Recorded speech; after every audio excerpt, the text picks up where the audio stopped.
நாளைக்கான வீடியோக்கான ஒரு ப்ரோமோ தாங்க வந்திருக்கு. ப்ரோமோ வந்து சூப்பரா இருந்துச்சு அப்படின்னு தாங்க சொல்லணும். ஒரு பக்கம் பார்த்தா, நம்ம இந்துவ வந்து நம்ம சுடர் வந்து காப்பாத்திட்டாங்க அப்படின்னு தாங்க சொல்லணும். இன்னொரு பக்கம் பார்த்தா, நம்ம இந்துவும் அவங்க அப்பா இருக்கார்ல, அவங்க இருக்கிற ஃபோட்டோ வந்து கிடச்சிருச்சு அப்படின்னு தாங்க சொல்லணும். அதெல்லாம் பார்க்குறதுக்கு நம்ம சேனலை மட்டும் மறக்காம லைக் அண்ட் சப்ஸ்கிரைப் மட்டும் பண்ணிடுங்க. ஃபஸ்ட்டு எடுத்தோடனே ஒரு அம்மா வந்து மனோவுக்கு கால் பண்ணுற மாதிரி தான் காட்டியிருக்காங்க. கால் பண்ணிவிட்டு, அம்மா ஒரு நல்ல விஷயம் அப்படிங்கிற மாதிரி சொன்னோன்னே, சொல்லுங்கள் அப்படிங்கிற மாதிரி வந்து மனோ சொல்கிறாங்க. இல்லை இந்துமதியோட அப்பா வந்து யாருன்னு தெரிஞ்சு போச்சு. அவர் இந்த ஊரில் தான் இருக்கார், சென்னையில் தான் இருக்கார் அப்படிங்கிற மாதிரி சொன்னோன்னே மனோக்கு வந்து தூக்கி வாரி போட்டுச்சு. என்னம்மா சொல்கிறீங்க அப்படிங்கிற மாதிரி கேட்டோடனே, ஆமாம்மா இப்போ தான் பார்த்தேன். அவர்கிட்ட வந்து ஃபோட்டோ கேட்டிருக்கேன். அவர் வந்து ஃபோட்டோ அனுப்புகிறேன்னு சொல்லியிருக்காரு. அதை சொல்கிறதுக்கு தான் நான் வந்து எழில் சார் கால் பண்ணேன். அவர் வந்து ஃபோன் எடுக்கல. அதனால தான் உங்களுக்கு கால் பண்ணுறேன் அப்படிங்கிற மாதிரி சொன்னோன்னே, சரிங்கம்மா நீங்கள் ஃபோட்டோ கிடச்சவொடனே எனக்கு வந்து சென்ட் பண்ணுங்க அப்படின்னு சொன்னோன்னே, இல்லை நான் எழில் சார்ட்டே அனுப்பிக்கிறேன் அப்படின்னு சொல்லிட்டு ஃபோனை வச்சிடுறாங்க. இதுவே நேரங்காலம் புரியாமல் இப்படி பண்ணுதே அப்படின்னு சொல்லிட்டு மனம் வந்து ஃபீல் பண்ணிக்கிட்டு இருக்காங்க.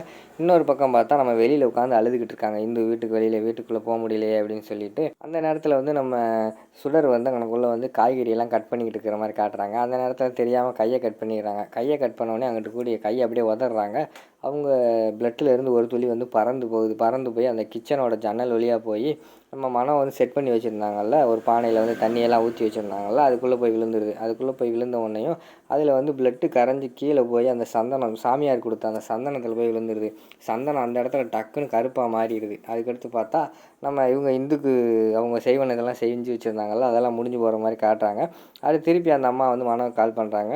அம்மா இப்போதாம்மா அந்த அவரோட அப்பாவும் இந்துவும் சேர்ந்து இருக்கிற ஃபோட்டோ வந்து கிடச்சிருக்கு அப்படிங்கிற மாதிரி சொல்கிறாங்க. அப்படியா சூப்பர், உடனே எனக்கு அனுப்பி வைங்க அப்படிங்கிற மாதிரி சொன்னோன்னே, இல்லை இதை வந்து நான் எழில் சார்கிட்ட தான் காட்டணும், அதனால் நான் அங்கே தான் வாரேன் அப்படிங்கிற மாதிரி சொல்கிறாங்க. அம்மா எதுக்குமா இவ்வளோ தூரம் நீங்கள் அலைஞ்சிக்கிட்டு இருக்கீங்க, எனக்கோ எழிலுக்கோ யாரோட ஃபோனுக்கோ அனுப்பி வைங்க, நாங்கள் பார்த்துக்குறோம் அப்படிங்கிற மாதிரி சொல்கிறாங்க.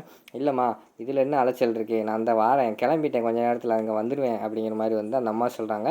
உடனே மனம் வந்து சொல்கிறாங்க, சரிம்மா கொஞ்சம் பார்த்து வாங்க அப்படிங்கிற மாதிரி சொல்லிவிட்டு இங்கிட்டு வேறு திருன்னு முழிச்சிக்கிட்டு இருக்கிற மாதிரி காட்டுறாங்க. அதோட பார்த்தீங்கன்னா அந்த ப்ரோமோ வந்து முடிச்சிடுறாங்க.